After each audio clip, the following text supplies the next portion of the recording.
Good evening, good afternoon, good morning where you are. We are going to start shortly. The instructor is just joining, and then we'll start.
We'll start shortly. Just waiting for the instructor to join, and then we'll start.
Hi, Robert. Can you hear me?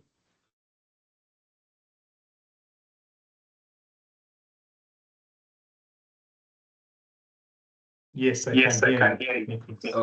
Okay, great. Okay, I think we'll start. But just wanted to do a quick introduction for the meeting, for the webinar for today, and welcome all the candidates here this evening. Sorry we delayed slightly, but Robert is here now. Robert is our instructor for today, taking us through the topic for today on building shared understanding, and also we'll cover a little bit of budget and schedule as well, and we'll also do a few questions as we always do. We encourage all of you to be interactive on the chat, post when you're sitting for your exam, interact with other candidates, and also where you're joining us from. We'll allow you to raise your hand if you have any question towards the end. If you want clarity with anything, we'll be able to also answer to those as the webinar proceeds. So I'll pass it on to Robert to take it forward from here.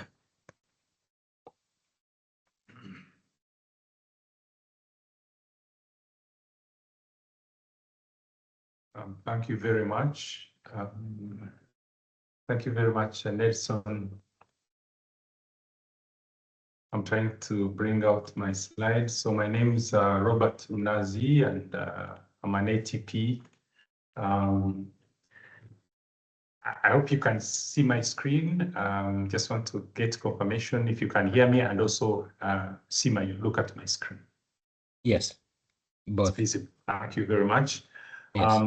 Yes, thank you for the opportunity. It's a pleasure to meet you, the candidates who are preparing for the PMP exam, and to share insights on how to prepare well. And I always say that, yes, you're preparing for the exam. We wish you all the best. We believe with your effort, you'll be able to make it.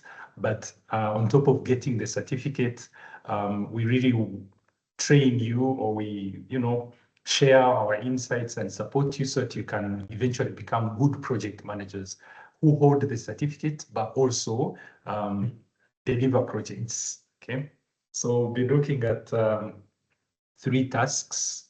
And the first one is about building a shared understanding, and it's about building a shared understanding across the project team. Did I tell you I'm from Rwanda? Maybe a few introductions. I was here a few weeks ago from Rwanda, Kigali. That's where I do most of my work, but I also do work across the continent in the western part of Africa, and not so much, but a bit about southern part of Africa, but it's east and west. That's where I usually operate from. And I've been doing this for the last 9 years, and so you can trust me to, give you one or two insights that will help you, nail down your exam. Right. So the first task is building a shared understanding, and we'll be looking at these 4 kind of subtasks that enable the creation of shared understanding.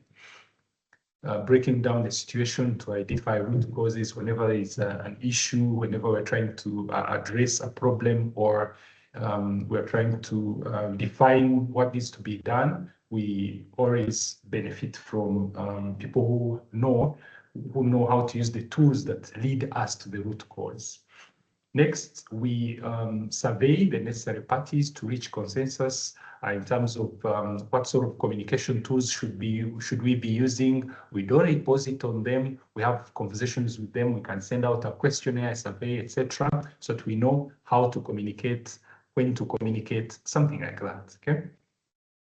And then support outcomes of parties' agreements if the parties have had a discussion on the best approach to use, on how to resolve a matter, how to define quality, or agree on the project timelines, and so forth.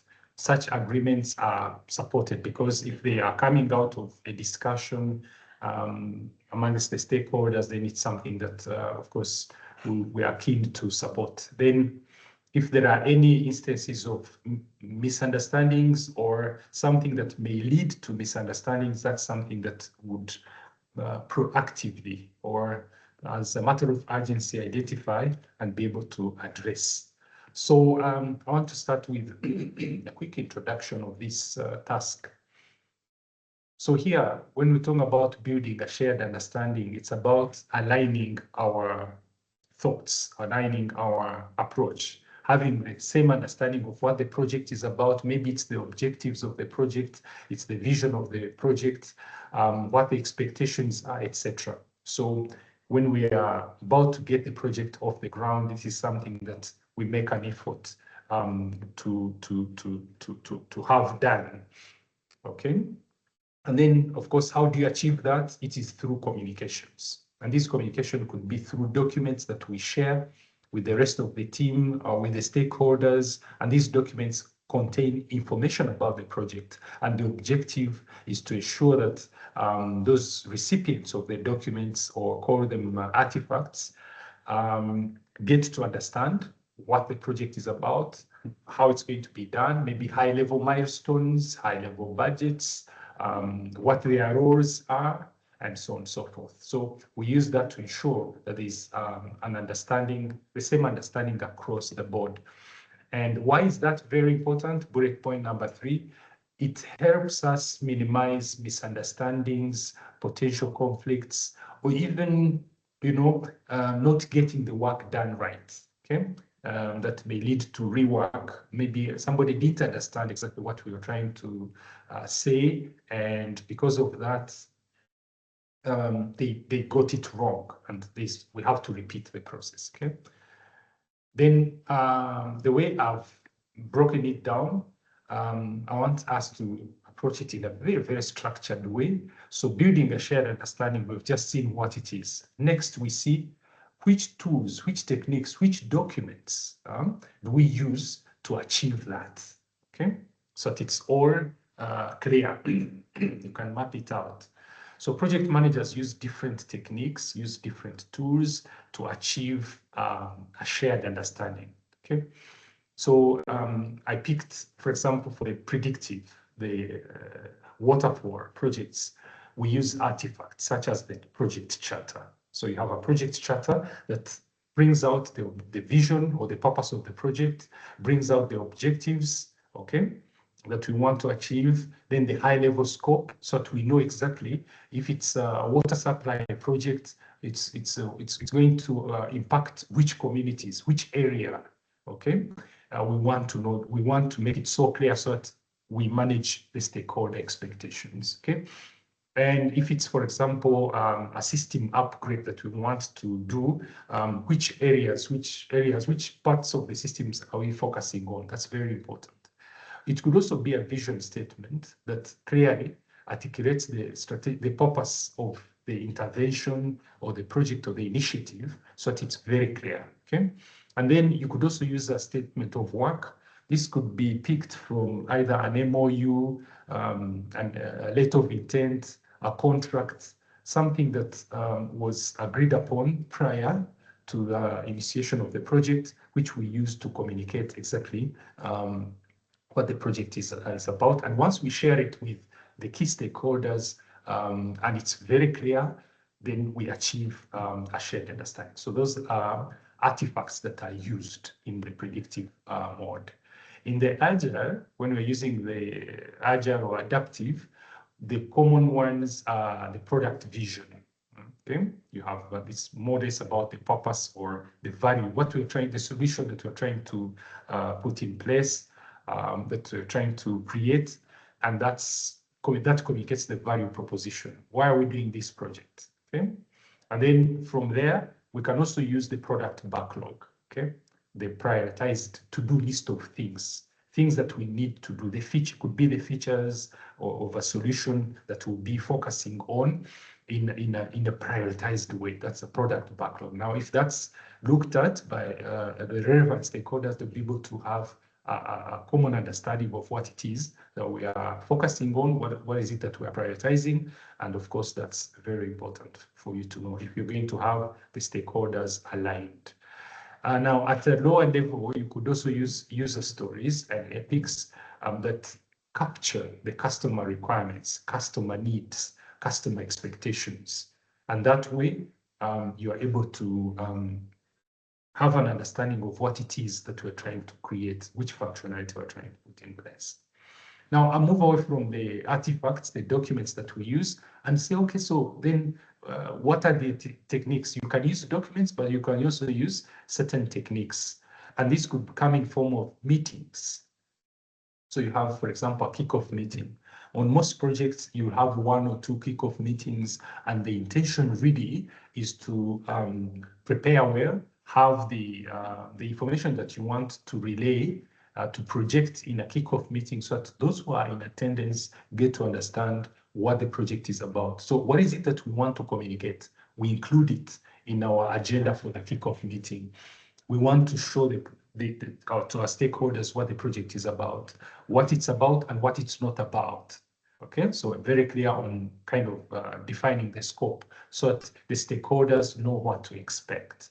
So what are the timelines that we're talking about? This project will start on such and such a date, and it will end on such and such a date. Who are the key stakeholders? Who are the funders? Who are the sponsors? Who is the project manager?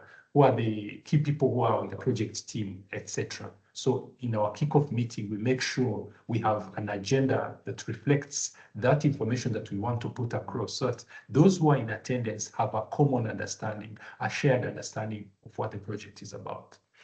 We can also talk about the visioning workshops. You create a workshop, and this is supposed to be collaborative, where you get even the inputs, some sort of feedback about what they think about, the solution that we are proposing. So at the end of it, you have all the participants aligned, they have a common understanding of what needs to be done. You can also do facilitation or consensus building session, which is not very different from a typical workshop because it's also facilitated. Structured discussions that help stakeholders reach an agreement and commitment. You could start it off with an exchange of emails after making a very nice introduction of what the project is about, what the problem is, what the solution, the proposed solution is, and why that solution, and so on and so forth. And then you invite feedback, and then you facilitate.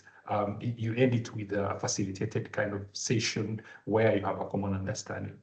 Now, during the course of the project, most of the things that I've mentioned are those things that happen in the early stages of project planning and initiation. But during the course of the project, you also have got to keep in touch with the stakeholders and make sure at every turn, at every stage, that you have a shared understanding of what's new, what has changed, what have we modified, and so on and so forth. And to achieve that, you could have an open channel of communication where you get feedback, you update them, you appraise them of what's happening with the project, and then you get feedback. And then you pay attention to the feedback. Okay? And then you create opportunities for you to engage with the stakeholders and you practice the active listening.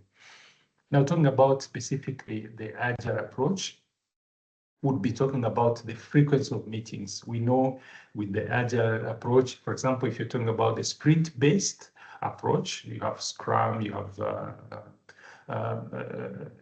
Kanban for the continuous flow, you have meetings. These meetings could be the planning meetings where you're planning what you're going to focus on the next sprint.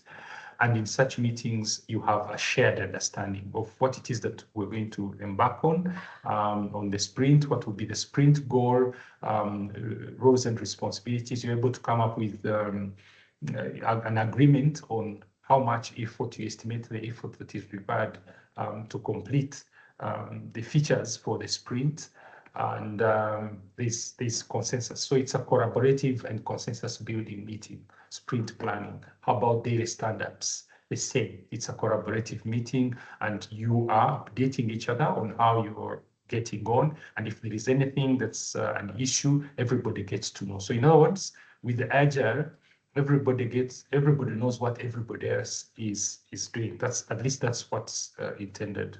And then you have backlog refinement, or you can even think of the user story writing workshops where you have the team, the development team, meeting with the product owner and any stakeholders, and they are trying to create a common understanding of what the stories are.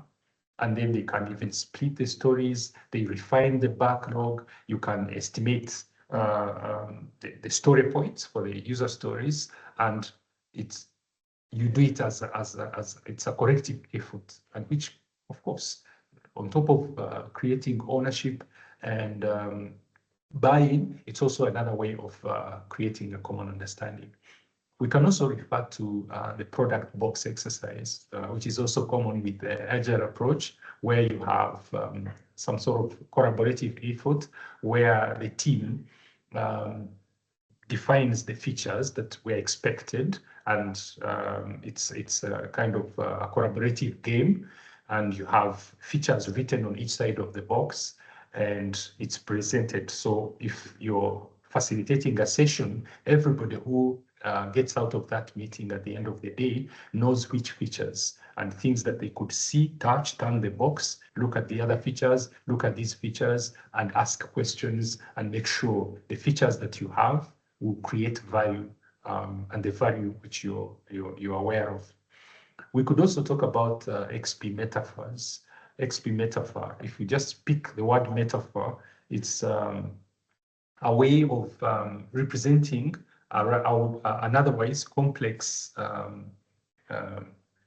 item in a clear, easy relatable term. For example, and I think most of the sub-Saharan African countries, well, not most, I think some of them, you have these telcos, for example, MTN. Now, if they're introducing a product, in most cases, they use metaphors, and these metaphors speak to the local, or they are customized. So if they're introducing a product, you find that they find something that metaphorically represents what they are trying to sell, but also it's easy to relate with, easy to understand from the side of the customers. So you can use metaphors to break down something that is complex and explain it in very, very simple terms.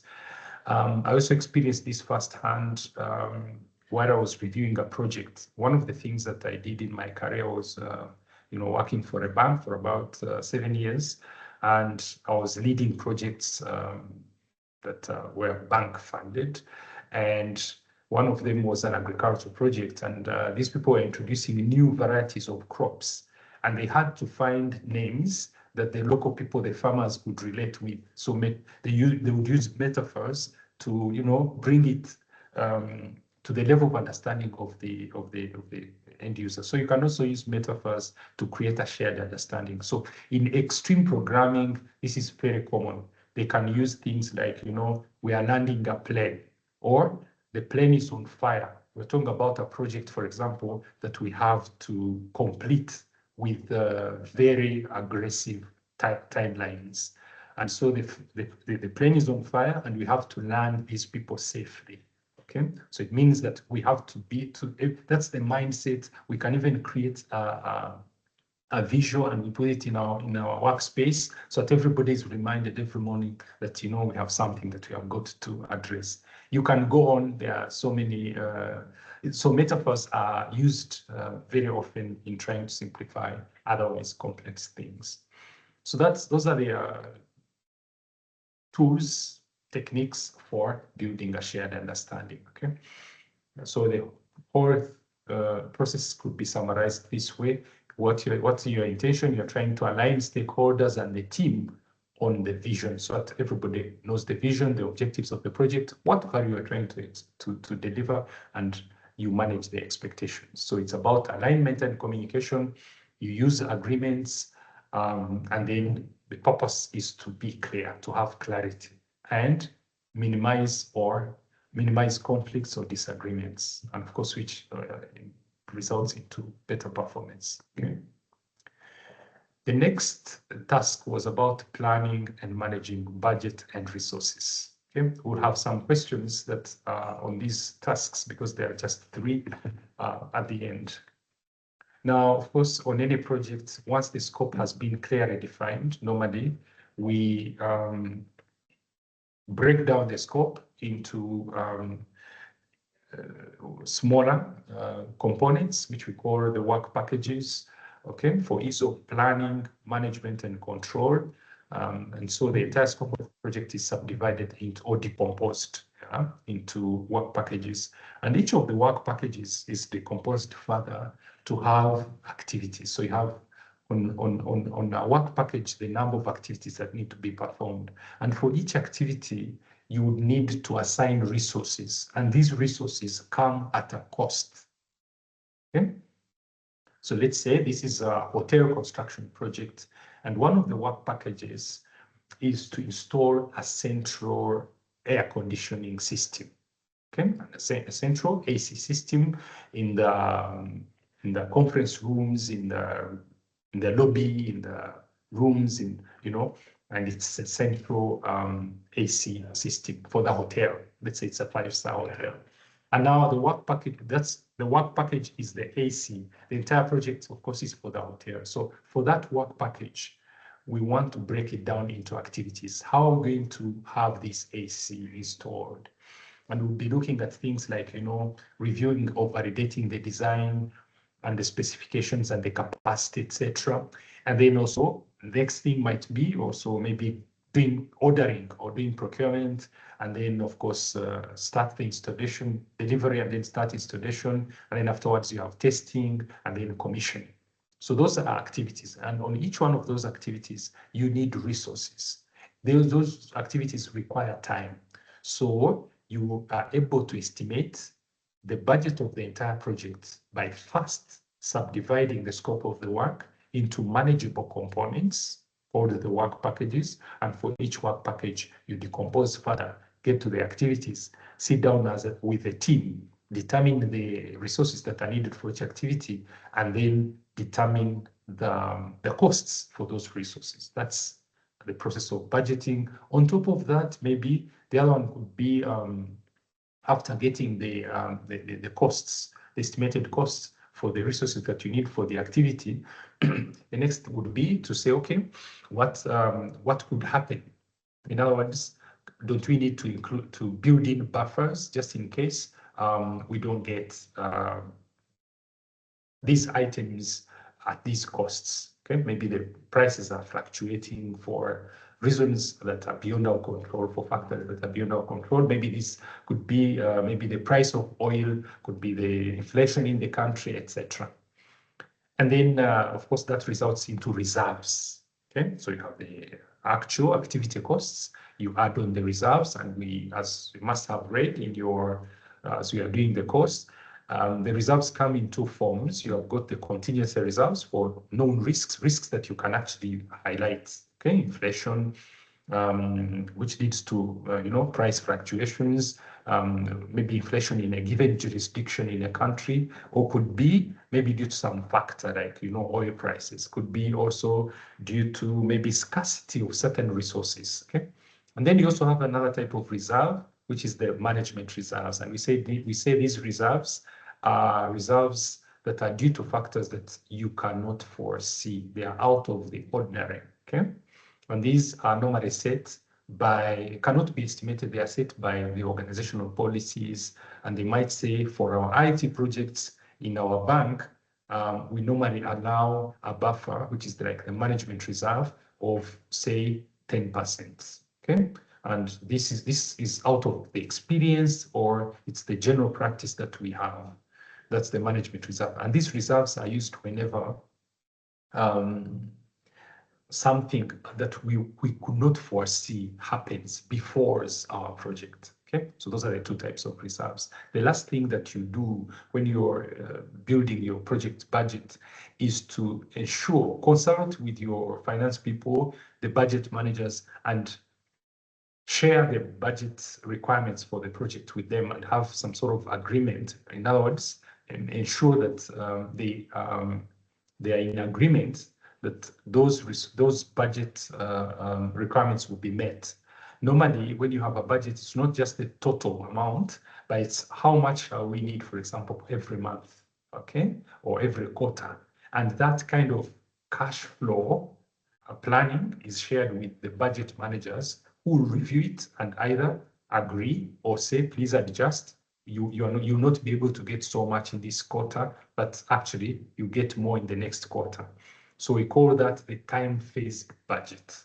So this how the cash flow is spread out over the life cycle of the project. Okay, so that's another thing. We call it the funding limit reconciliation. So you reconcile the project budget with the sources of funds.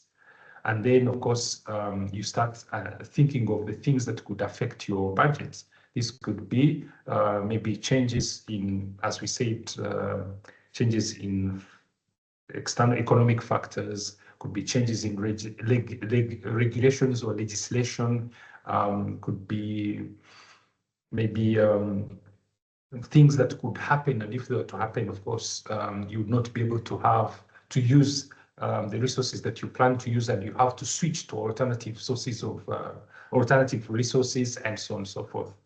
So those are kind of budget challenges, changes in requirements, changes in external factors, the EEFs, and so on and so forth. So in terms of budgeting, rather monitoring budget variations, that's something that we have to take charge of as the PM team. And then if there are any variations, of course, as you must have read, it has to go through a formal change control process. And normally, going forward, you use the AND value analysis to track the performance of your project, comparing the value of work done at any given point, maybe at control points, and comparing it with what was planned. Okay, AND value versus planned value to know the rate at which we are progressing, AND value versus actual cost to know whether you're overspending or underspending or you're on budget. And then you also do forecasting. Okay, you forecast and say, okay, if this trend continues, how is this going to turn out? So let's look at a breakdown. So we say this is about determining the financial resources needed to deliver the project scope and schedule by using cost estimation techniques, normally historical data, lessons learned.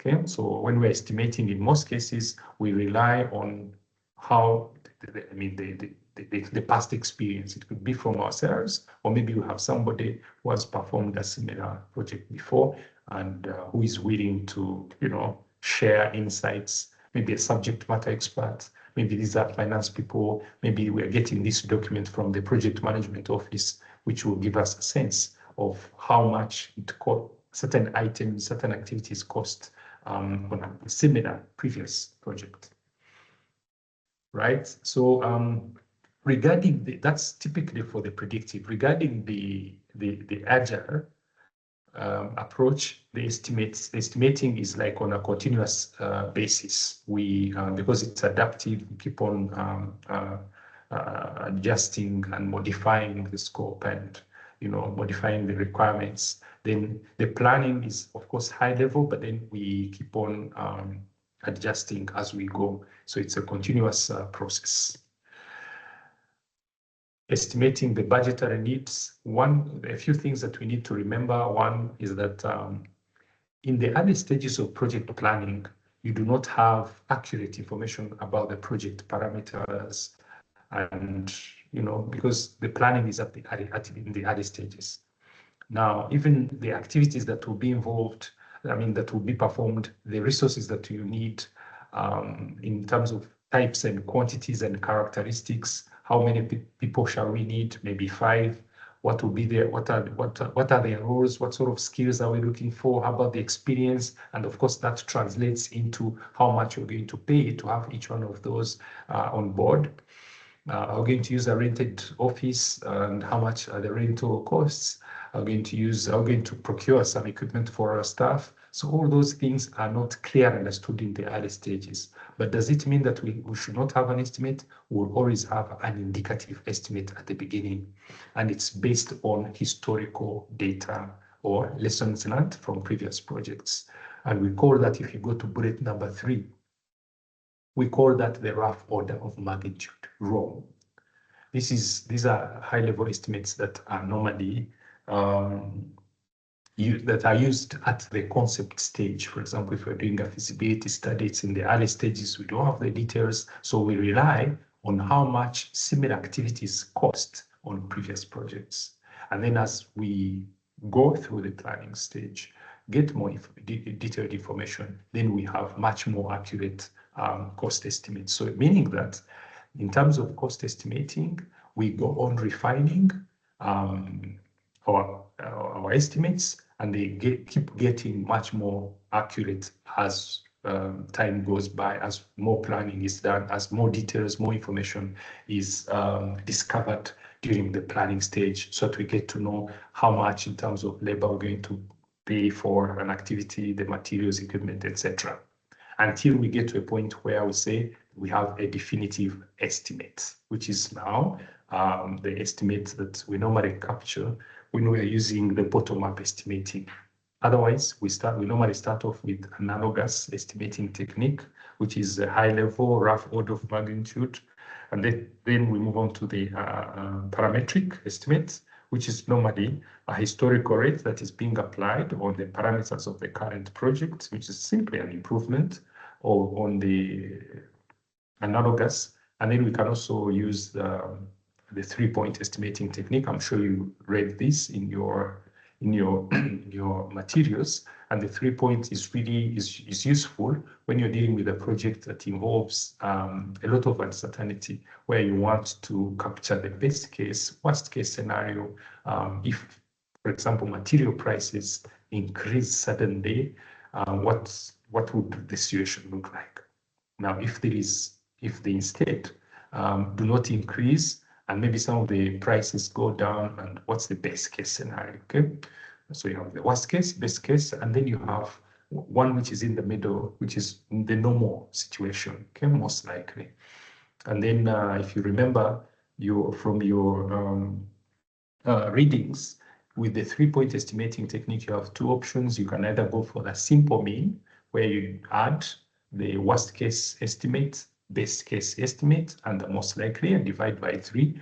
And then you can also say, and then you get an estimate. You can also use the beta distribution or the PRT, which gives us the weighted mean, where you're looking at the best case scenario and then the worst case scenario, having a lower probability, low likelihood of occurrence, because it's unlikely that everything is going to be very bad, will go south, or things will all work in your favor, which is the best case scenario. So the probability is low on those two extremes than in the middle point, which is the most likely.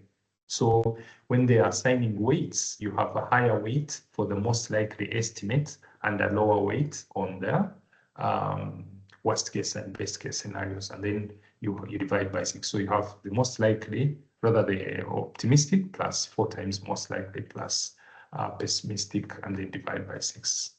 All right, so those are estimating techniques, and once you have enough information, you're attaining towards the final stages of planning, you have the total cost estimate. If you add the contingency reserves, then you get your cost baseline, okay?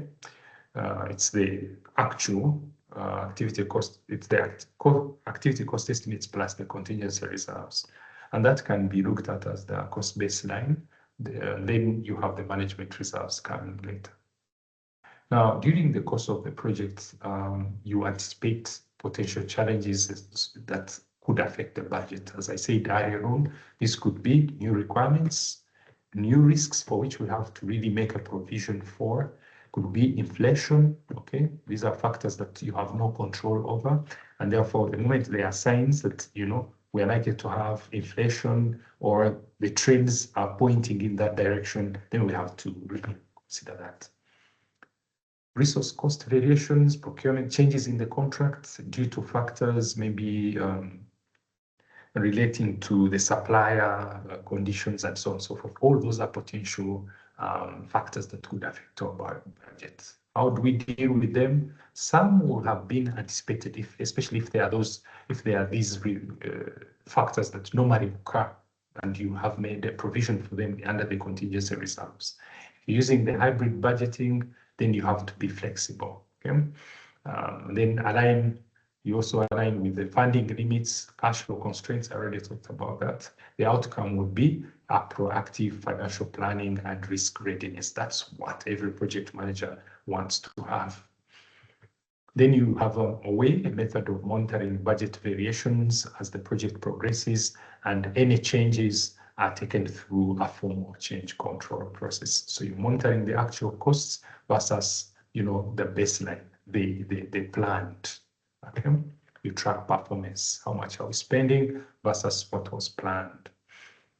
Then you also have control mechanisms. Use formal change control processes if there are budget changes. You apply governance rules, organizational governance rules. Who makes the decisions? For example, if there is a change in the pricing of one key item in your project, who will approve it? Is it the steering committee, or depending on the thresholds, it could be above the thresholds that the steering committee can approve, and then we refer to the sponsor maybe, okay? And that will depend on what governance structures are in place, what do you call them, control thresholds. Who is supposed to make which decisions, and at what point do they refer the decision to a higher authority? Those are governance rules or governance structures that are normally identified and taken note of during planning. Okay? And then therefore the outcome is that you have controlled and budget management system. In terms of resources, would be, of course, identifying and allocating the human and physical resources. Here, the physical resources, as you must have read, are about the non-human. This could be materials, could be equipment, could be the space where your project team will be working from, could be the licenses that you want to buy for the tools, for the systems that you're using. Those are the physical resources. And as I said earlier on, once you identify the work packages, you decompose the work packages into activities. And for each activity, you ask the teams to come up with the estimates of the costs of the resources that they will need to perform that activity. Okay, they are better estimated by the teams. Then estimate the resource rates, usage, etc. So if you're using the predictive, then you're talking about, you refer to what I just described, the cost allocation per activity. So you're looking at the costs of the resources that will be used on one activity. If you're using the Agile, you focus on the team cost, on the velocity and burn rate. So in most cases, the budget will be fixed, and then you're focusing mainly on your burn rate. You're also looking at how much you're spending. Hybrid, of course, is as a result of tailoring. You're looking at the entire project and you check out which processes, which activities you will be performed using the predictive, where you plan everything up front. It's probably something that is very familiar. You've always done it, so you know how it will unfold. Or you use the adaptive, where you want to plan as you go, and with the hybrid, you optimize resource utilization. The third process, the third task that we are looking at is that of estimating the project tasks. Okay, estimate planning and managing the schedule, which includes the estimating project tasks. So when you have the scope that has been clearly defined, you have all the work that needs to be done. Then the next thing is to now decompose each one of the work items, as I said earlier on, called a work package. And for each work package, you want to know the activities. Now, for each one of those activities, okay, that is on the activity list, you want to know the number, the amount of time. Okay, you know the resources, and this is where the interconnectedness comes in. If you have less resources, or if you have limited resources, it's going to affect how long that activity is going to take. Now, if you have all the resources that you need, it also affects how long it's going to take. It's probably going to take a shorter period to complete. For example, if we are repainting our office building, and that's the work that needs to be done, if I have enough painters, or if I have spraying machines for painting, then that's going to take a shorter time. Now, if I have fewer painters, then it's going to take much longer. So when we are estimating activity durations, we take into consideration the resources that are available to us, and of course the budget. So when we decompose work packages, we have activities and we have activity lists, we have milestones, and then that's how we come down to the activities. And it's those activities that the teams will start looking at and saying, okay, how long will the painting take? How long will fitting of the windows in the entire building take? How long will the tiling take? And so on and so forth. Using the Agile approach, let's say we are working on our SAP for our ERP. In the organization, we're looking at the different modules. We want to know how long it will take to have the finance module ready, the HR module ready, the CRM module ready, and all that. Okay, so you want to define the work first, and then you determine, the teams determine how long it's going to take. Then once you identify the activities, the other thing is to consider is to know how the work is going to follow each other. The work is going to flow, and that's sequencing. Okay, which activity are we going to perform first, followed by which one and why? Okay, which activities will be running in parallel? What are the dependencies between these activities? So you look at the activity relationships, you look at the activity dependencies, and consider those when you're sequencing. Okay. Then after sequencing, then the teams will sit down and look at all these activities that you have sequenced and determine the activity durations. And then once you determine the activity durations, you end up with your schedule. But how do you determine the activity durations? If it's in the early stages and maybe for items for which we have not worked on before, you can use benchmarks, you can use historical data, okay? Now, in this day and age, of course, we don't do that. We don't build a schedule manually. We use tools, Microsoft Project, Primavera. You can use Jira, you can use Asana, you can use Monday.com, you can use Notion, you can use Write.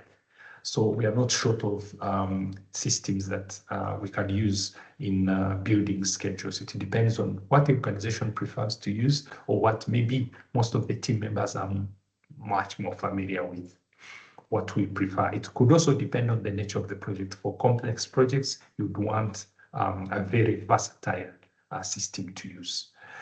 Right, so again, once you have established your schedule, the next logical thing would be to keep track of what's happening, okay? You control the schedule. Look at when the activities were supposed to begin, did they begin on the due date? Did they get completed on the date when they are supposed to be completed? And therefore, you're able to know whether you're on the track, you're on schedule, behind, ahead of schedule. Are there challenges? You take corrective measures. Is there anything that we need to adjust? For example, if a series of factors caused the project to fall behind schedule, and these factors are beyond our control, and looks like these factors are going to continue to affect the project all the way, then it doesn't make sense sticking with the original schedule of the project. We'll need to re-baseline. In other words, update the schedule to reflect these external factors, which are like constraints that, you know, we're going to live with until the end of the project. Okay, so you can modify the schedule to cater for the changes, right? And then, of course, once you have a schedule, you have to make sure that it works for, it's synchronized with our budget, it's synchronized with our risk management systems, and so on and so forth. Okay, so this is what I was saying. Define the activities, determine the dependencies, estimate the durations, then determine the critical path, something I didn't talk about. So the critical path would be the path of activities or a lineup of activities that control when the project will effectively be completed. Normally, it's a path of activities that take longest, and therefore they are the ones that control when the project will get completed. And if any of those activities that take longest delay to start, delay to get completed, it will definitely affect the project end date. And they are referred to as critical activities or critical path activities. And the word critical means that, you know, they are high risk activities. Okay, so those are the activities to watch because they control when the project will get completed. If we went out and the project was approved on the premise that it will be completed in 9 months, and therefore you have those activities that control when the project will get completed. If they are affected, if they are delayed, if something happens to them, it will affect our project end date. So we say those are high risk activities that must not be delayed, okay? Then on the flip side, you could also talk about non-critical activities. These are activities that will not affect when the project gets completed. Why? Because they are probably on the path that has activities that do not take a very long time. And therefore, even if they are completed early, when they are completed early, you have to wait for the ones that take longest. And meaning that these activities allow some level of flexibility as opposed to the critical path activities. They can be delayed for a few days. And normally the amount of delay that you can allow for the non-critical activities is what we refer to as the float. Okay, the amount of time that you can delay a non-critical activity before it becomes critical. Okay. Doesn't mean that since they can be delayed for a long time, very, very long time, no. Or can be delayed for as long as you want, no. You have to establish that level of how much flexibility you have, and that's the float. I'm sure you read that. And then Once you have the critical path, then you see on the critical path activities are the activities, as you said, that are high risk, and therefore they will attract the best of your resources. They will benefit from your attention all the time. These activities that make you spend sleepless nights, you're calling to find out whether they have started the activity, how they are doing, because you know if its completion is delayed, it's going to take a hit on all the subsequent activities and it will affect the project end date. Okay, that's how we treat the critical path activities. All right, so of course with predictive, we look at upfront planning. We have baselines. For example, if the schedule has been built and it's agreed upon, it's been discussed, and we get an approval, we call that the baseline. Okay, so we have a schedule baseline, the approved schedule for a project. Now with the adaptive approach, it's kind of rolling wave, planning as we go, iterative kind of plan. So the schedule is not that fixed. So you go on, you can determine the sprint duration, and then depending on how you continuously prioritize the backlog, you're able to know how much time it's going to take to deliver the value that you desire. Okay? And schedules are guided by a management plan, meaning that whatever scheduling methodology that you are using, it must have been agreed upon based on what the organization prefers to use, the level of familiarity of our teams with the methodology, and whether it's the one that is appropriate to the scale and the nature of the project that we're working on. All right, so here we go. As teachers, as as instructors, we tend to repeat ourselves to make sure that things are understood.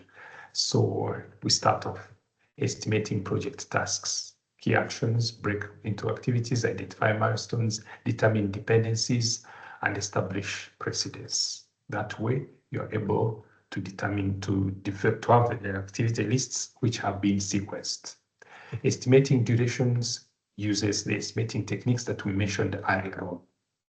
Now, if you're using the Agile, you can use the planning poker or t-shirt sizing, or simply having a team sitting down and they determine the story points that will be assigned, which is the story size that will be assigned to each user story or feature. The output of the process of estimating is that we have the activity list. We have dependencies that enable us to sequence. We have milestones that are in most cases imposed on us by the stakeholders or the sponsors of the project. And then we end up with the initial estimates. Normally, the process involves learning from experiences of gained from other projects. Call that the historical data. Maybe a similar activity in the past took 5 months or took 2 weeks. That's something that we could learn from, especially in the early stages of planning when you do not have definitive estimates. And what's the value of that? It provides a realistic starting point. You're able to assess feasibility. Look, you may want to do a project. Maybe it's the renovation of our office building, but we want to know how long it's likely to take. And since we haven't started, the management is still trying to figure out whether it's the right thing to do. Is it going to disrupt our businesses, day-to-day businesses? Can we ask people to work from home, but for how long, we don't know. So how are we going to know? We probably want to consult someone or an organization that did similar work and find out, maybe from their technical people, administration, how long it took. So that's good in the early stages in order to know whether this is something that is feasible. It's something that we can do. Okay, so that's the whole point of benchmarking or using historical data to make certain decisions in the early stages of project planning. Okay, so you're able to assess the feasibility of the work. And then so we said scheduling, one, you do the sequencing, establish the critical path, etc. And as I said, you use tools. These tools will give you a Gantt chart. Some people use roadmaps. They like that. You can use a network diagram, a Gantt chart and a network diagram, milestone charts. These can be generated by Primavera, Microsoft, Rank, etc. Now with the adaptive, you have the product roadmap, and you have the release planning, and then you go down to the iterations. So that's, you know, how the planning cascades from high level to now much more detailed low level planning, and then down to iteration planning. Okay, from the product roadmap, knowing how this product is going to be released. Okay, which components shall we release? Which modules shall we release and at which point? That's the product roadmap. And then for each release, we want to know the iterations. So we do release planning down to iteration planning, and interestingly, down to daily stand-ups where we establish what each one of us, or is what each one of us is going to do in the next 24 hours. Okay, so the planning is bottom down, and it goes down. As it goes down, you get into much more detailed planning. Now, hybrid, of course, is tailored, should be tailored to the nature of the project, which parts are certain, which parts are uncertain, and so on and so forth. So you end up with a blend of, you know, the predictive and the adaptive. Measuring the progress of your project, looking at the schedule, you can use the, you know, the typical tools. The Gantt chart will show you if it's updated regularly, to show you what has been completed or what remains. You can also use the and value management to determine the schedule variance, or if you're looking at the efficiencies, schedule performance index, and you see how you're doing. Now, these tools or these techniques are not an end in themselves. They are used to review what's happening, and then decisions are supposed to be made based on what the information that you get from using these tools. Then you know if you're behind schedule, what's the cause, can we address it, or is it something that is beyond our control, and therefore we need to just simply accommodate it and know that, you know, we are being affected by the weather, and therefore we have to accommodate that in our schedule. So we go back and update our schedule to reflect the constraint that we have of bad weather for the next 2 months, something like that. And then that's with Agile, you track the velocity, and where velocity is the amount of work that the team is able to accomplish in a sprint duration. And then you're able to see, for example, if you're looking at the velocity of your team over the last 3, 4 sprints, you're able to see whether it was stable, it's going up a bit, or it's going down. And if it's going up, what are we to learn from that? What are we to deduce? If it's going down, what are we to deduce? Burn up, burn down charts, more or less the same thing, because they're also used in tracking the performance of our teams. How much are we burning down every sprint? We need to know. If you're using the Kanban, you'd be talking about cycle time or throughput. With the hybrid, you have, of course, a combination. You could look at, you know, the velocity where you're using sprints, and of course, you track the activity durations where you're using the predictive.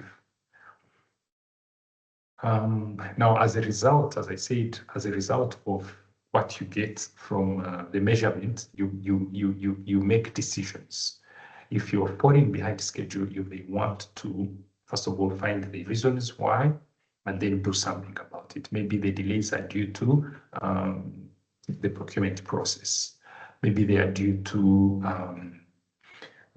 scarcity of, you know, resourceful team members. Maybe they left, or maybe something happened.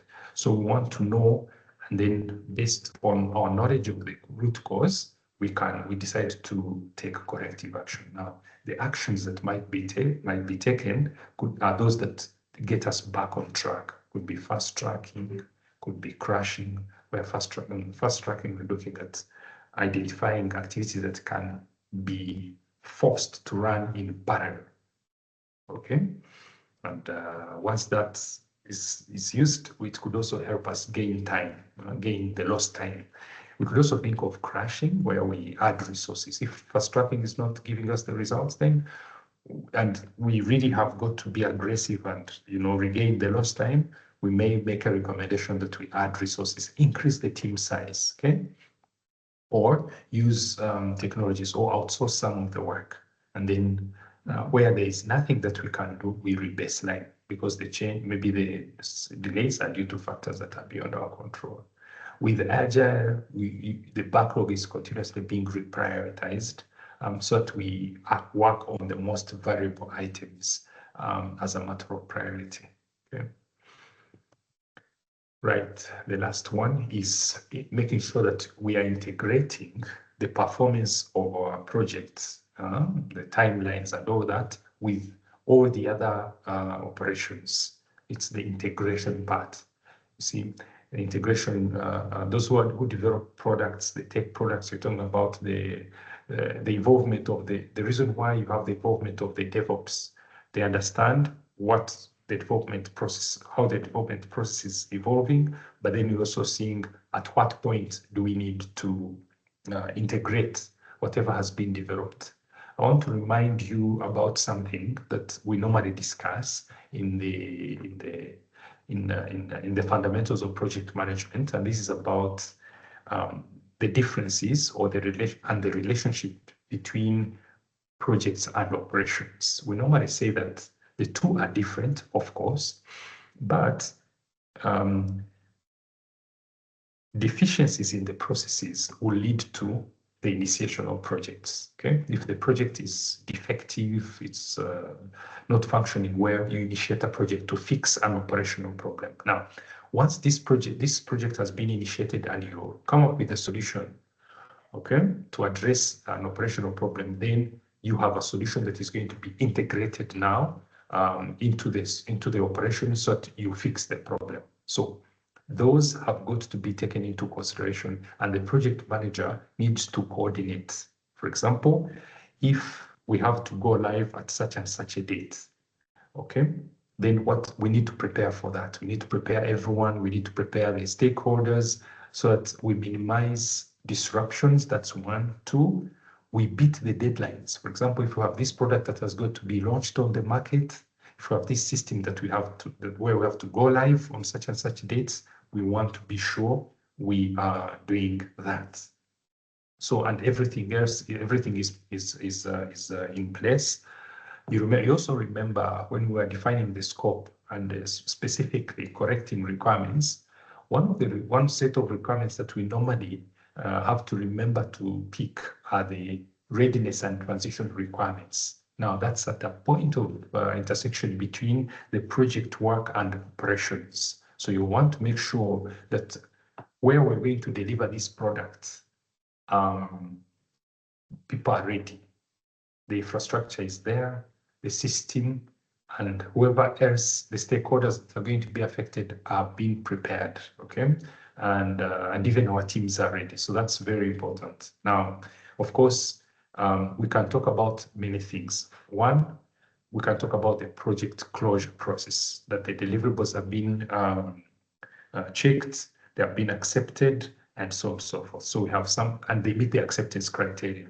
Going into Agile, we have done the hardening, testing, and everything, all the loose ends have been tied and we're ready to go live. All right, so that's very important to avoid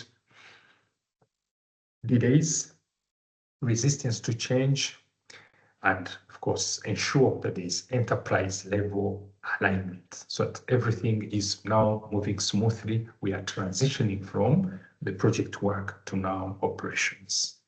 All right, so that's it for the review of the tasks. So let's look at these questions, okay, that relate to the tasks that we have just gone over. And you can put, I want some level of engagement. You can put your answers in the chat room. And if you have any question, you raise it in the chat room. I mean, about the questions, and then we can move on. Or Nelson, should we first see if there are any questions related to the presentation before we go to their practice questions? Yeah, I think let's go to the practice questions, and then we can wrap up with the questions afterwards. Super, thank you.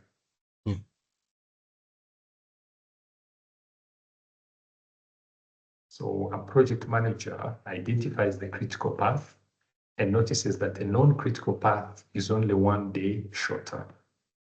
Okay. Due to resource constraints, attention is focused only on the critical path. What is the main risk? Okay. So you have a float of only 1 day. The flexibility that you have, that you can delay any activity on the non-critical path. So we have A, over-allocation of resources. That's not, that may not be a risk. B, near critical path becoming critical and delaying the project. C, increased project costs. And D, incorrect duration estimates.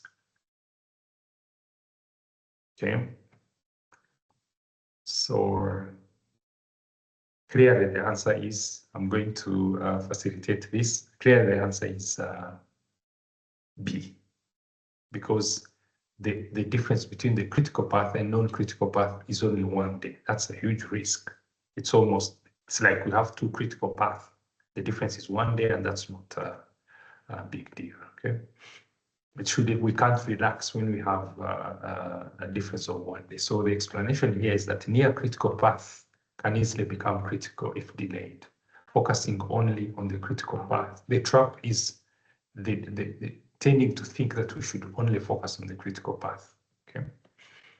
So the PMI kind of approach would be that to managing such is about monitoring both critical and non-critical path. Why monitor the near critical path? Because if the non-critical path has a float that is so small, then it means there is a risk that could also become a critical path. If there is a slight delay on the activities on the non-critical path, it will turn it into a critical path. And by that, you have many items, many activities that are on the critical path, and that increases the risk. Next.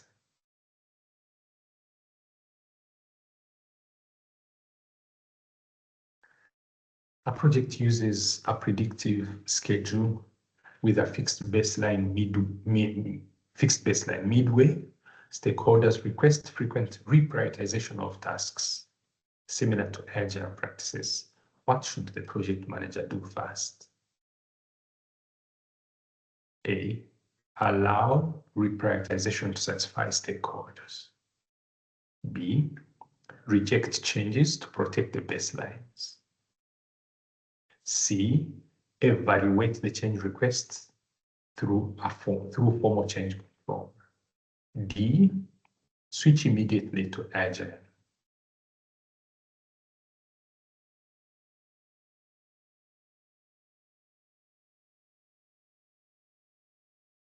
Okay. So what do you think? Of course, whenever you have requests from stakeholders, you want to assess them, you want to evaluate them, you want to analyze them, okay? So those are the terms. You want to investigate them and see what impact those changes will have on your project parameters, on your timelines, on your budget, on your resources. What risks are they introducing in new risks? That's the whole point of assessing, evaluating those requests. So the answer is C.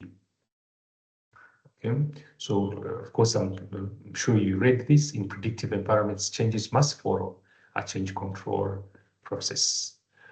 So what was the trick here? Mixing agile flexibility with predictive without governance. So we should respect methodology constraints. So in other words, you should always check whenever there are changes, always know the method. How do you deal with changes? Okay. Question number 3.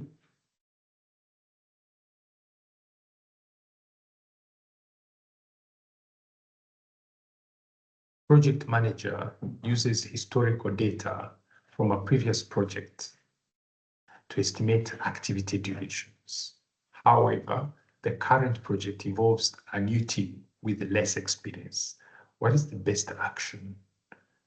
A, use the estimates as is for consistency. B, increase durations arbitrarily. That doesn't sound like a good one.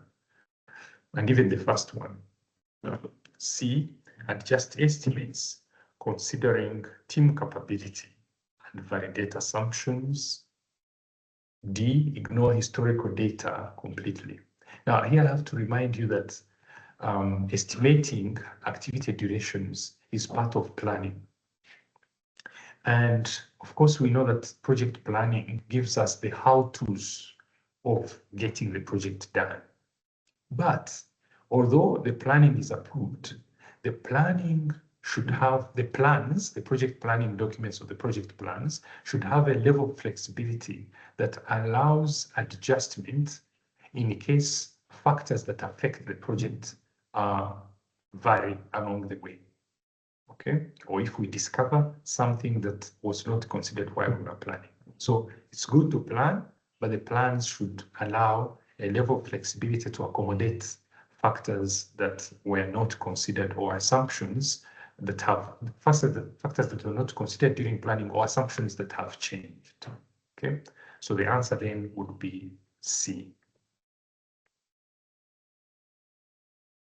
So when assumptions change, you adjust the estimates. That's the point. Okay. And the mindset is that you adapt data and you should not blindly apply it. Just know when things have changed and, adjust. Explanation, historical data must be contextualized and validated. And most of the planning that we do is based on assumptions, is based on information or data that we correct in real time. But then as we go, things could change. And if they do, then we should adjust the estimates to reflect the new realities. Those were 5 questions on schedule planning. Now we get to the second set of 5 questions.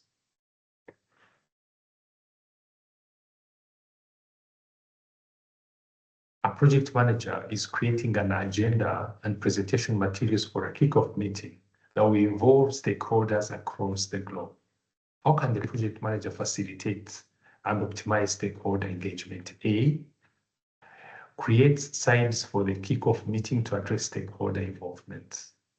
B, survey stakeholders' preferred meeting dates and times to accommodate the teams in different time zones. C, verify that all required participants or their delegates will be available to attend. D, review the kickoff meeting agenda and materials for overall clarity and conclusion.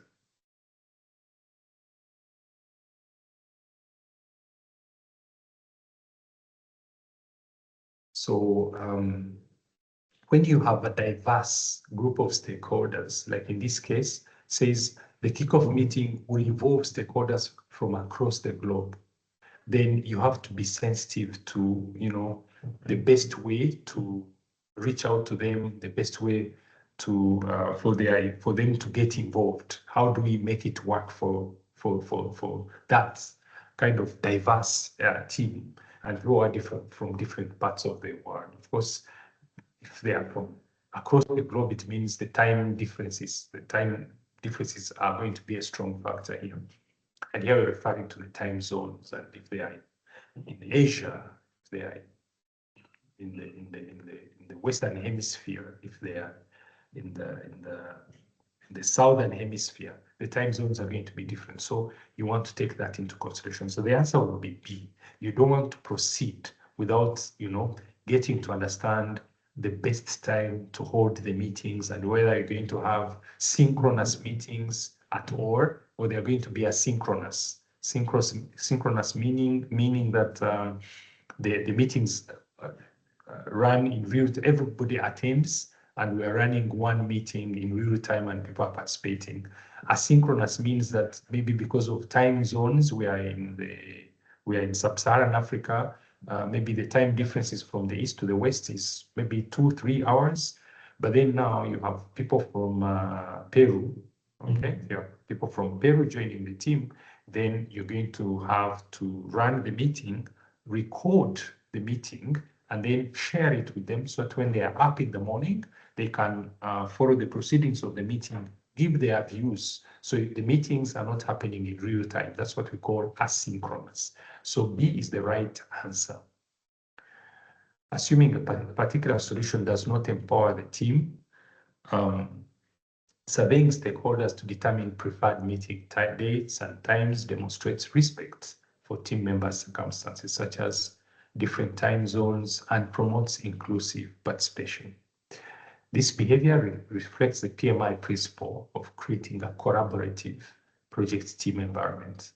And a collaborative team environment is built when leaders empower teams, respect their needs, and encourage participation in decisions that affect them. So you're sending out surveys so that they can give their views, meaning that we are not imposing the meeting times on them, but we're actually keen to know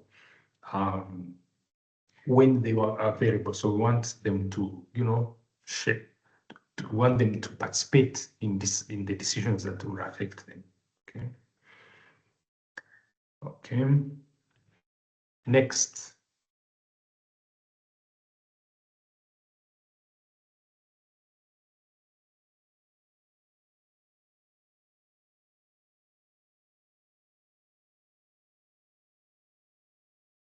The project management office wants to offer constant reporting across the dozens of agile projects running concurrently. They want to use information radiators to share progress status and key lessons learned. How can this best be achieved? The PMO wants to offer constant reporting across dozens of agile projects running concurrently. They want to use information radiators to share progress status and key lessons learned. Okay, 2 things. How are we doing? How are we progressing? And 2, what are the lessons learned that everybody should know? A, place monitors displaying combined feature burn-up charts and a digest of retrospectives. Okay, so this answer gives us something about the rate at which we're progressing, the burn-up charts, and also like a tracker for our lessons learned retrospectives. B, use fishbowl windows to show all project teams Kanban boards and charts in real time. C, pace webcams to broadcast all Kanban boards and cycle the images sequentially on the radiator. Set up an internal wiki page, which all agile teams update in real time and users consult on demand. So talking about information radiators, burn-up charts are good for, reflecting how we are. Burn-up, burn-down charts are used to track the amount of work that is being completed. Burn-down charts, how much is remaining versus the remaining time. Burn-up charts, how much have we completed so far, which is a good way of radiating or projecting the progress. And then a record of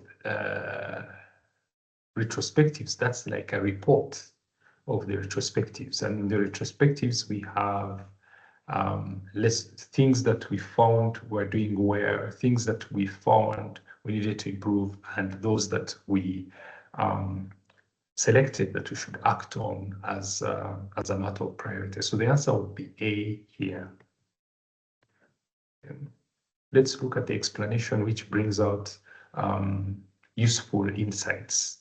So the featured burn-up chart can be used as a common measure of progress, and lessons learned are recorded in retrospective. So information radiators are physical displays used to share up-to-date information across the organization. They are not live cams exclusively, fishbowl and webcam distractors, and the information is not on demand. Okay, so the scenario describes information radiators such as monitors displaying feature burn-up charts showing progress, retrospective summaries, or a record of the retrospective meetings that we've had, which reflect the lessons learned, and therefore transparency is achieved by making work, progress, and lessons visible through shared information radiators, which is typical of Agile. Question number 3.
Right?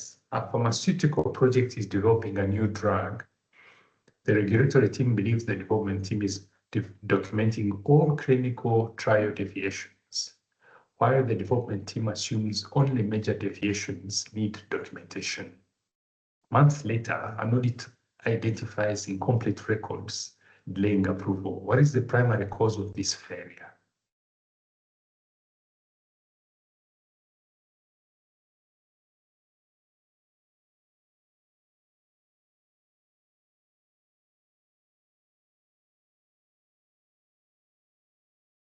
So you see, these misalignment, these differences in the approaches that they are using, meaning that the missing thing is the fact that they did not sit down and agree on a common approach to use. Okay. So if you look at the second sentence, it says the regulatory team believes the development team is documenting all clinical trial deviations. That's what they believe. While the development team itself assumes only major deviations need documentation, meaning that these two teams did not sit down and have a common agreement on what is it that they'll be documenting. Okay, months later, an audit identifies incomplete records delaying approval. Reason?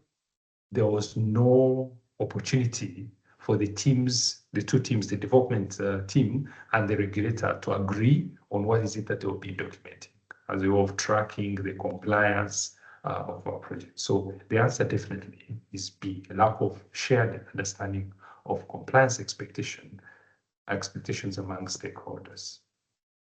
So if you look at the explanation, the failure occurred because the development and regulatory teams had different interpretations of documentation requirements. Without a shared understanding of compliance expectations, critical activities can be missed, resulting in non-compliance and project delays. If you go down on the principle, a shared understanding of regulatory and quality expectations among stakeholders is critical to prevent compliance failures.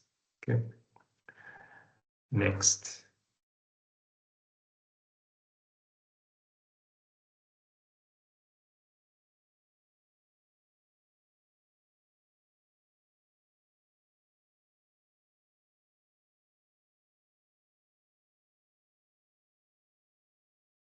during the Scrum sprint, the development team begins working on backlog items that were not prioritized by the product owner.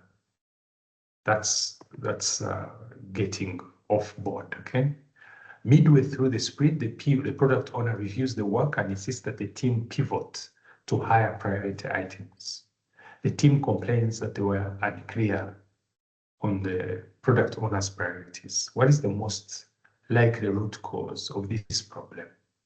A, the Scrum Master failed to enforce daily stand-up meetings. Unlikely. That's an unlikely root cause. Because we are looking for the root cause, okay? B, the product owner did not maintain a clear and visible product backlog. That's a possibility because of what the team is actually saying. The team complains that they were unclear on the product owner's priorities. C, the team did not perform proper estimation during sprint planning. Where if we're doing something different, it's not different from what was expected of us. It's not because of improper estimation, no. It's because of how items, the to-do items are being prioritized. D, the organization lacks a formal change control process. That's not for Agile, it's for the predictive approach. So the answer would be a blame on the product owner for failing to maintain a clear and visible product backlog. Okay, so the root cause of the misaligned sprint work is that a PO failed to prioritize and maintain a clear backlog. In Scrum, the product backlog is the single source of truth for priorities. If we know what we need to do next, we go to the product backlog, and the product owner is responsible for making priorities visible and understood by the team. Now, ambiguity in the product backlog leads to wasted effort, confusion, and mid-sprint changes. Question number 5.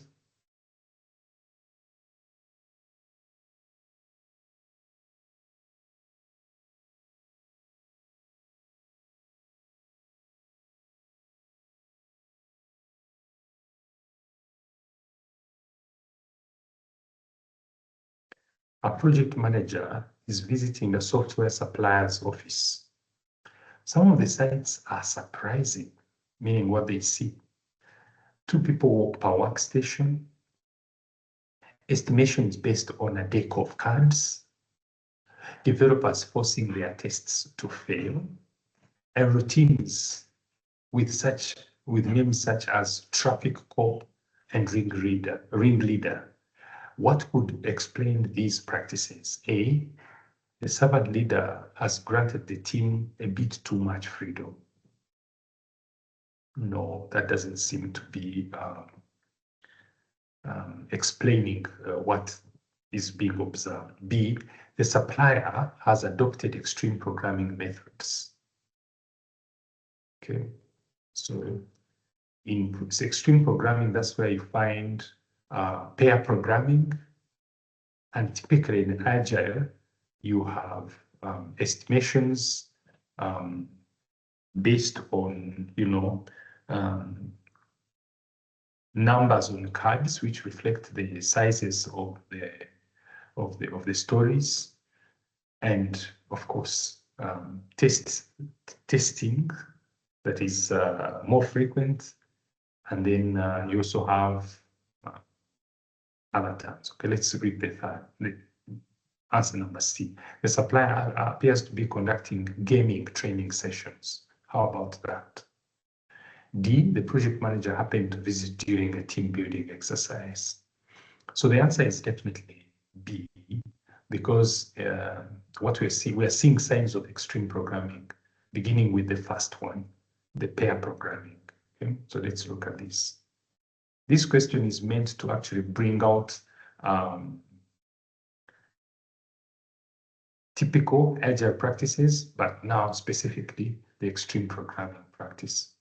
Okay, so extreme programming practice, if you look at the explanation, extreme programming practices include pair programming, 2 per workstation, planning poker, that's where you assign storage sizes that are on the card, then test first programming, yes, metaphor naming of processes. So you name your processes metaphorically. You can give them names. That's where you find ring leaders and so on and so forth. So the statement refers to extreme programming practices, okay?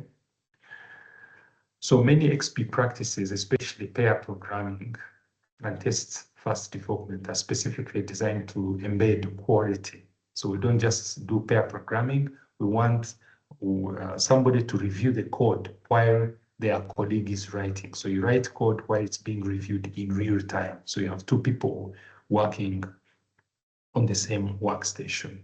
And then testing fast so that we, check what's working and what passes the test and so on and so forth. That, of course, enables us to move forward with quality results. Embed quality directly into the development process rather than inspecting quality at the end, okay, after it's built, okay? So this reflects the principle of building quality into processes and deliverables. I want us to take a very short break, maybe 5 minutes, 3 to 5 minutes, and then we do the very last batch of questions. Hope that's okay. Yes, that's fine, Robert. We'll take about 5 minutes. Thank you. As we are taking a break, if you have any question, just post on the chat, and Robert will answer them once he's back.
Okay, Robert, are we back?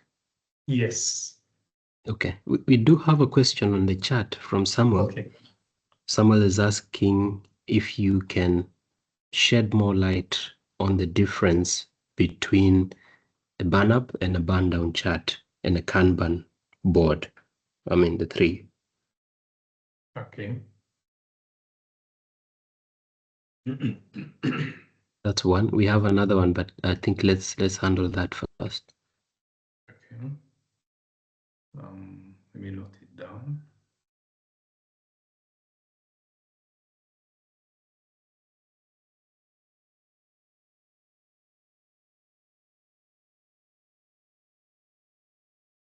Give me a second. I bring out a visual that I believe will help us.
Okay, so can you see my screen?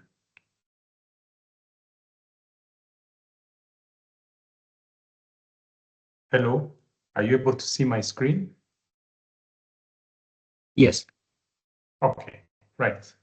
So the burn up and the burn down charts are used to track the performance of the team. Okay, these are performance measurement tools. And if you look at this graph, I think which brings it out very well. At the beginning of this is a sprint burn down chart. At the beginning of the sprint, you have the sprint goal, which is how much work you want to. The team has estimated as what they can accomplish in a sprint.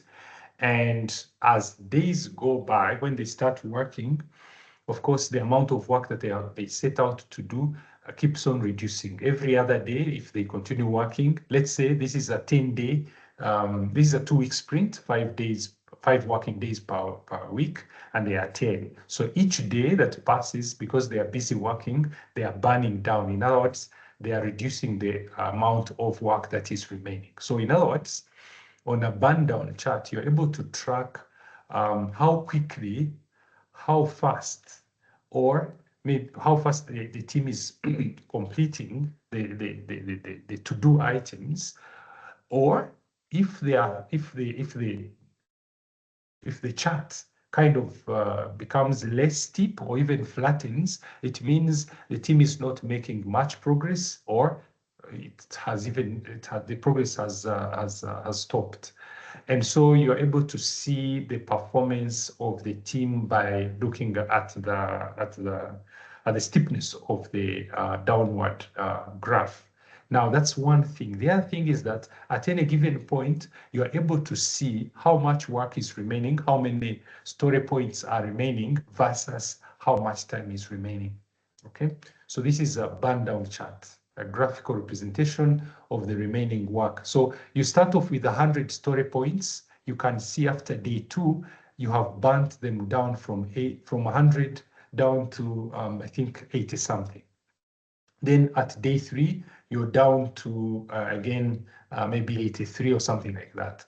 At the end of day 4, you are below 80. So you keep on reducing the amount of work. So at the end of the sprint, of the 10-day sprint, you are expected to finish to have burnt down your set story points. Okay, so story points represent the amount of work that you have to do for the sprint.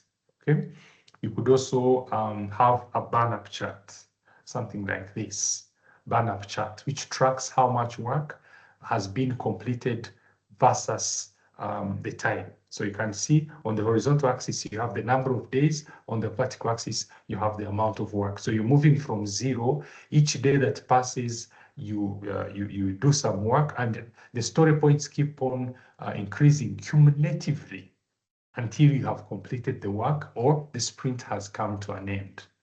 Okay. So now, does it mean that we have to use both charts? The answer is no. You don't have to, but you can look at them.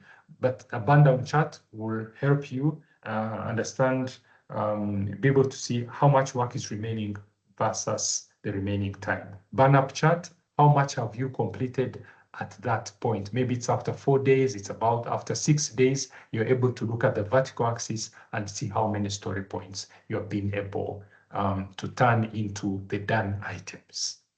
Okay, now that's normally for the sprint-based approach. If we carry on, we go to the Kanban. If you look at this screen, the Kanban, of course, is simply a visual display chart. You are able to see what remains to be done, what's ongoing, and what has been completed. And the interesting thing about the Kanban, of course, just like the burn-up and burn-down chart, it's a living document. So if this is the situation that we have today, then it means today is a Tuesday. The next week on Tuesday, it will look different. Okay, it will look different because some of the to-do items last Tuesday will have been moved to doing, and some of them could have been done. Okay, so you're able to see what remains to be done, what is in progress now, and what has been completed. Okay, I want to show you something here. If you consider this visual, this lady is demonstrating what is in progress. So you can have it as a physical one on a whiteboard or something like that, okay? Low tech, high touch, or you can have it maybe presented in Jira, okay? High tech, low touch, something like that, okay? So each time you're able to see, to visualize the items that we had not started on, but now we have, we finished what we were doing and we have picked more items from the to-do, which is comparable to the backlog, and now they are into the work in progress. The other thing that we have to always remember with the Kanban is that we limit what is in the middle column. Why? Because of the first agile principle. We want to satisfy the customer by continuously churning out the done items. And therefore, if we allow the team, or if we force the team to take on so much, okay, so they're having so much in progress, then it means they're going to take long before they turn over the done items. And of course, that, will not be good for the customers, because we want to have the customers having frequent delivery of the done items. Okay, so we want those stories to be done as frequently as possible. And for them to be able to do that, we have to limit what is the work, what is in progress, so the teams can focus on a few and turn them over when they are done, rather than taking on so much and taking long to complete them. Okay, so that's about Kanban. Maybe a few things about the Kanban. We could also talk about the performance measurement techniques that are used. One is the cycle time. Here we look at the number of, how long, the number of days, could be hours, an item takes to get completed from the time the team picks it up and starts working on it up to the time when it's turned over as a done item. If you look at this screen, we're saying the cycle time is the total time it takes for a work item, user story, task, feature to move from the start of the workflow to completion. Okay, so key points: cycle time measures the speed of delivery for individual items. It helps teams identify bottlenecks, and improve process efficiency, usually measured in days or hours. And here is an example. If a user story to implement a payroll module in an ERP system starts on October 1st and is completed on October 5th, the cycle time is 4 days. So now let's look at the significance, which is the most important thing to note on cycle time. A lower cycle time will make your customers happy. Why? Because you're taking a shorter time to complete a work item that you picked, okay? Faster delivery, and of course, better, a happier customer. So, and the point here is that we want to link the cycle time with the concept of limiting the work in progress. If we increase the work items that the team is taking on without increasing their capacity, it means you're going to have a longer cycle time, not a shorter one. And that means each item will take longer to be completed. Okay, so we'll have less and less done items being churned over. Next, we consider the throughput. These are the two performance measurement, common performance measurement tools. So the throughput is how much the team is able to complete in a given time. Could be in a week, could be in a month, and so on and so forth. So this one measures the amount of time where it's comparable to the velocity. Okay. So here, for example, if you look at the example, you say if a team completes 5 user stories in 1 week for the ERP project, the throughput is 5 stories per week. And now the significance, the higher the throughput, the better. Why? Because you're having more stories turned over or churned as done items to the customers. Okay, I hope that's clear with you know, the Kanban.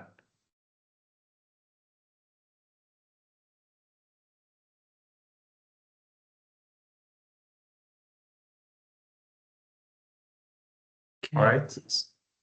We do have another question. Okay. From Rita. When a stakeholder makes a request, should a formal change request submission come first, or an analysis, review, assessment of its possible impact on the project? If yes, in what situation should analysis come before submitting a change request? I'm asking this because I have seen a question where analysis was suggested to be the first action before submitting request, especially when 2 options are available in the objectives. Okay, thank you very much. That is, did you say it's Rita or? Yes. Okay, Rita, so we have to look at the submission of the change request at 2 stages. One, there's the person or the people that initiate the change request. So they fill out the form or whatever may be the case, so, but they have to make their change request known to the team, to the project manager first. So they are making it known, and you could call that submitting a change request. Okay, you have made a formal change request. You have requested the change formally. So that's one stage of submitting a change request. Now the second one is where is after the project team has assessed the change, checked how it's going to impact all the other parameters. It will involve costs. It will involve maybe extending the project timelines by a few days. It will involve, maybe it will affect the resources that we have, etc.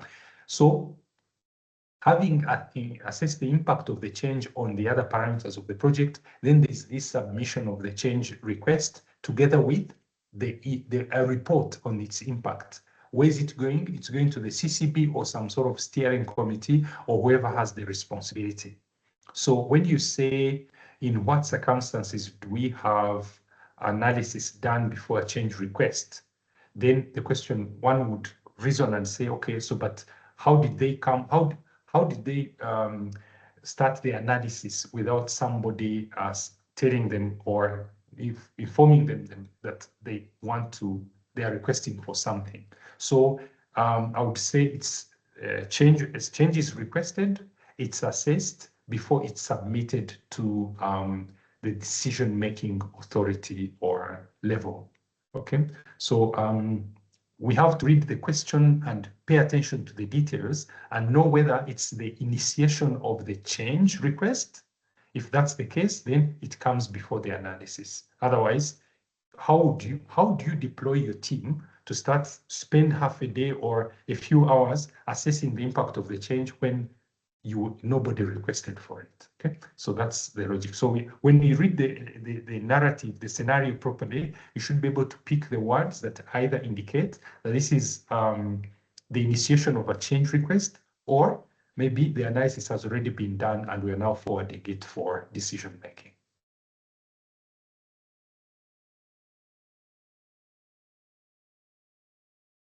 Any other question?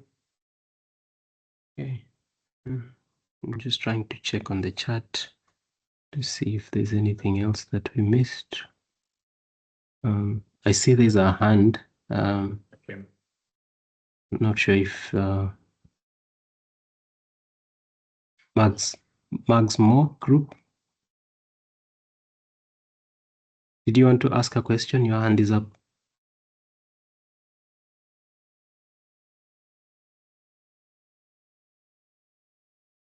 Your mic is enabled. If you want to ask, you can unmute.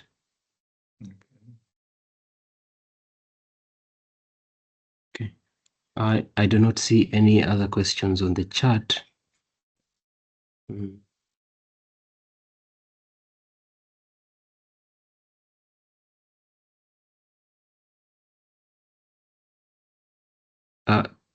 Thendi, do you want to come off mute and ask the question? I don't understand.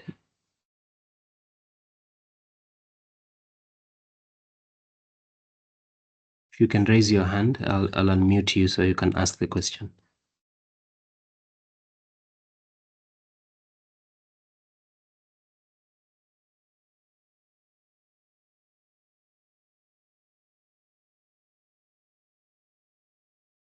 It's Thendi. Okay. You can unmute, Thendi.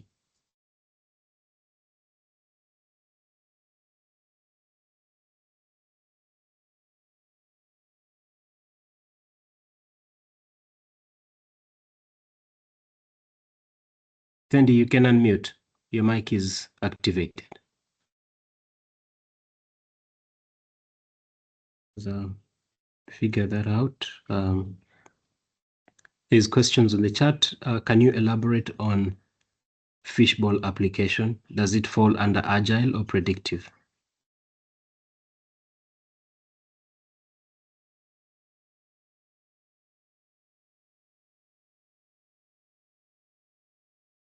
Robert?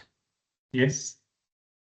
We have one question from Jose. Can you elaborate on fishbowl application? Does it fall under agile or predictive?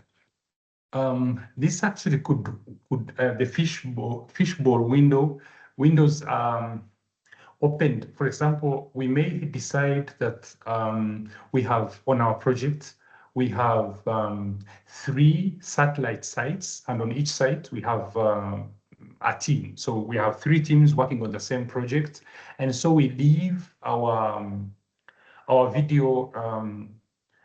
video conference, our video cams on, and it's like we're working together, and yet we are not in the same location.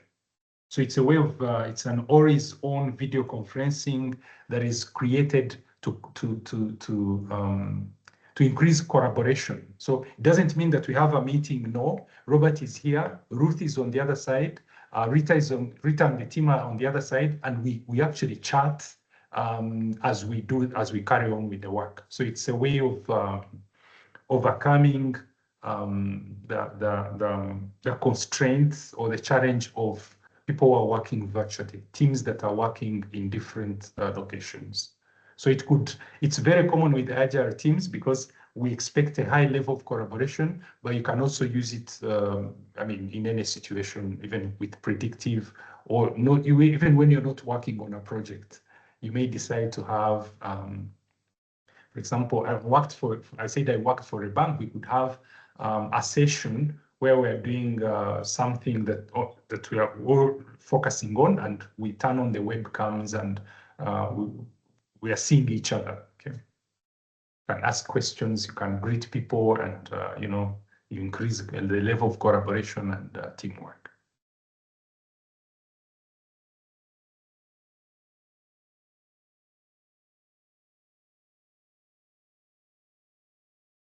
Okay, we'll take one more question. Yeah. There is a question from Jean-Pierre. Most of the questions asked are linked to which documents need to be updated after some changes. What should someone consider when answering such questions? Talk about artifacts. Okay, that's high. The question is really high level, okay? High level as in not being very specific, but normally you have the project artifacts. Yes, these are planning documents. Remember, when we are planning, we consider a number of factors. One is the nature of the work, the scope of work. So if the scope changes, then it means it's going to affect how we planned to do it, which resources we, budgeted for, or who was supposed to, do that work, the timelines, the costs of those resources, etc. So that's on the scope. When we are planning, we also consider enterprise environmental factors. These are factors for which we have no control over. Could be the organizational structures, could be economic factors that are out there, legislation, etc. Those things that come from outside for which we have no control over. So our planning is premised on those external factors. Now, if some of these factors along the way change, then it means we have to update our project planning documents, our artifacts, to reflect those changes, okay?